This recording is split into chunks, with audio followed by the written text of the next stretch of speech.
माझ्या प्रियाला प्रीत कळेना। मुंबई तडका 99.9 FM वर तुमचा निरोप घ्यायची वेळ झाली आहे। मी तुमचा खास मित्र अभिजित, म्हणजेच तुमचा आरजे अभिजित, MPPK वर म्हणजेच माझ्या प्रियाला प्रीत कळेनावर। आयुष्य खूप सुंदर आहे। तुम्ही ज्यांच्यावर प्रेम करता त्यांच्यावर विश्वास ठेवा आणि स्वतःवरही। बंद कर दे। थांब रे। आजचा शेवटचा अरे पोरगा बघ किती छान बोलतोय। हॅलो, अरे यंग पोरगा आहे रे तो, त्याच्या वयाच्या आणि अगदी त्याच्यापेक्षा मोठ्या लोकांचे प्रॉब्लेम सॉल्व्ह करतोय। जाता जाता एक शेवटचा कॉल।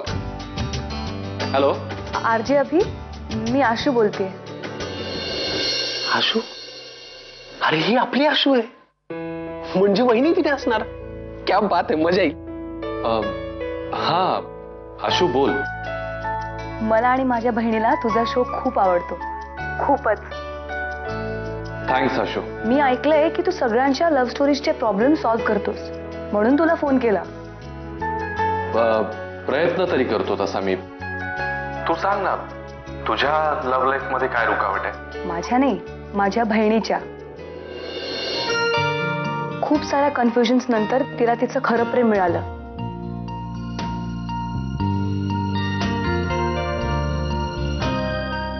प्रेम तर तिला असं मिळालं की त्याच्या पुढे कुठलंही सुख फिकं पडेल।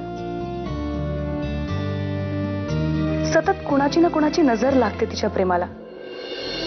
मग फोन देऊ तिला? हो, तिला बोलू दे ना, दे ना फोन तिला। मला माहिती आहे तू हा शो आणि माझं बोलणं ऐकत असशील आता। मला फक्त या शो मधून तुला मेसेज द्यायचा आहे की तुला खूप मिस करते रे मी। पण आता असं भेटायचं ना की कुठलेच प्रॉब्लेम्स नसतील, कुठल्याच कंडिशन्स नसतील।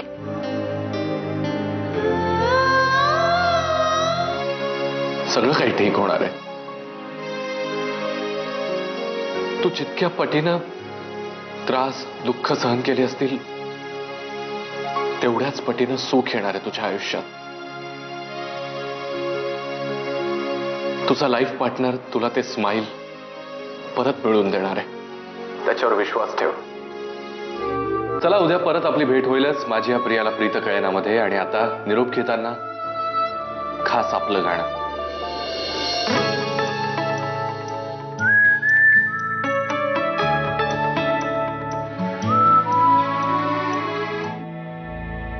Market updates.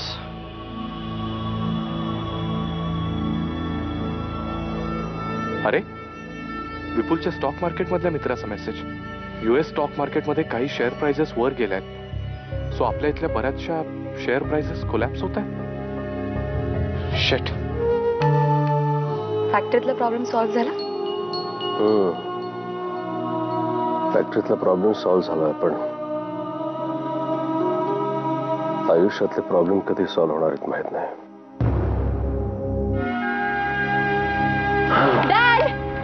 डॅड, माझ्यासोबत 1 मिनिट याल प्लीज?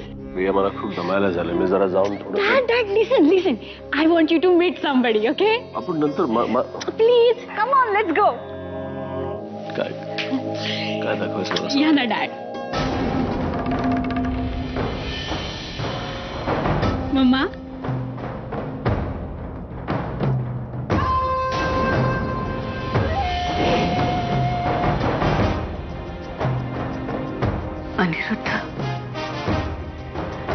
अनिरुद्ध, मी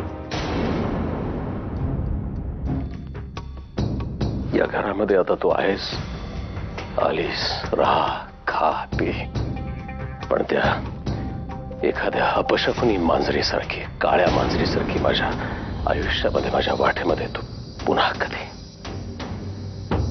येऊ नकोस।